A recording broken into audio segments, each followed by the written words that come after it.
So in order to talk about varicose veins, we need to identify and explain what are veins. So veins are the small blood vessels in the leg, or veins exist all over the body, but veins are the blood vessels that carry the blood from the organs back to the heart. When we are talking about varicose veins, we're talking about veins of the lower leg. So these veins have valves to make the blood flow one-way direction from the leg to the heart. When these valves don't work properly for various reasons, this is when varicose veins happen.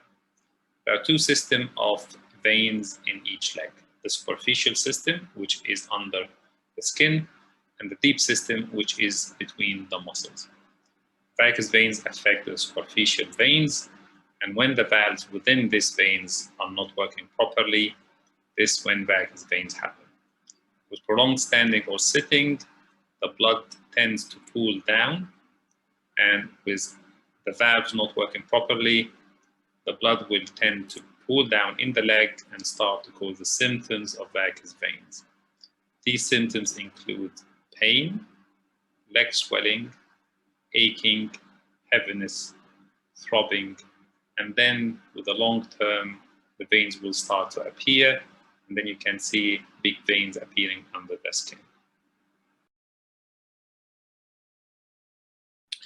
Varicose veins in general are not a life-threatening condition. However, it can cause symptoms that interfere with the quality of life. So whenever the patient feels that the quality of life is impaired by the varicose veins, they should seek medical advice. They should see their GP, or they should be referred to a vascular surgeon, whether in the NHS or the private sector, to seek advice about whether these varicose veins require treatment or not. If the patient develops complications of varicose veins, they should definitely seek immediate medical advice. And complications of varicose veins include skin pigmentation, eczema, cellulitis, thrombophlebitis of the veins, which means they become very hard, very tender, and very painful and red. And the worst complication is developing an ulcer of the leg because of the varicose veins. So symptoms of varicose veins will become worse with time. In order to improve the symptoms of varicose veins, there are a few useful tips that the patient can do in order to reduce the severity of the symptoms.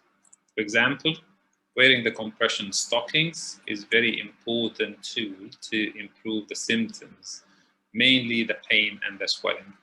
And there is a trick about wearing the stockings because some patients wear the stockings when they get the pain or the swelling. And this is not the correct way to use the stockings. The stockings need to be used once the patient wakes up in the morning, and they should be on all the day till the patient goes back to bed, and the stockings can be removed. But this way, the stockings will prevent the swelling from happening and prevent the pain from happening. We have to understand that the stockings are just for symptomatic relief. They don't provide any treatment or any cure. Other things that the patient can do is to stay fit and active. By doing exercises, this will make the muscles work and can pump the blood upward. However, on the other side, doing exercise for a long time and being on the foot and standing for a long time can cause the blood to pool down and making the veins bigger and the symptoms worse. Combining the stockings and the exercise is the perfect combination to reduce the swelling and avoid the symptoms from getting worse. One other thing that the patient can do whenever they are sitting, to keep their legs elevated on a stool to reduce the swelling and hence reduce the pain. The most important treatment for varicose veins and the most definitive is to provide definitive treatment for varicose veins, to provide curative treatment. There are multiple ways and interventions to provide curative treatment for varicose veins. One of them is open surgery, the good old stripping of the veins. We rarely do that nowadays, and we tend to provide minimal invasive procedure or keyhole procedures. There are multiple keyhole procedures, like one, something called radio frequency ablation. Another modality is laser ablation, and another modality is mechanical ablation. And there is a combination between mechanical ablation and injection of glue. Ablation, in a very simple term, means burning the vein. We can burn the vein by producing heat inside the vein, and this is provided by the radio frequency ablation and the laser ablation. Or we can provide burning of the patient by mechanical irritation of the inside of the vein and combine that with injection of glue. There is pure injection of varicose veins. All these modalities achieve various degrees of accuracy and efficacy. The highest rate of efficacy is achieved by radiofrequency ablation and laser ablation. These procedures are done as a day case. They can be done under local anesthetic or local anesthetic and sedation. The patient can go back to normal activity within a day or two. They will be able to walk from the same day after the procedure, and they can resume their life within a couple of days. We get some questions about whether there is any particular diet that can improve or make the symptoms of varicose veins worse. And I don't think that there is any particular diet that can make symptoms better or worse. However, there are some maneuvers that we said earlier that can make the symptoms better.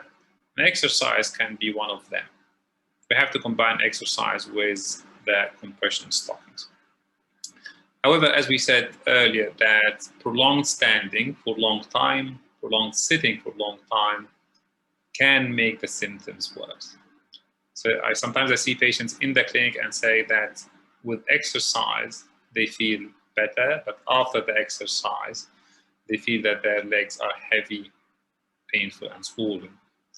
And that is because they have been standing on their feet for a long time. They are not wearing the compression stockings. This means that the blood will pool down in their legs. The veins will be bigger in size, the swelling will be there, and they will get symptoms. So if the patient wants to exercise, that is absolutely the right thing to do.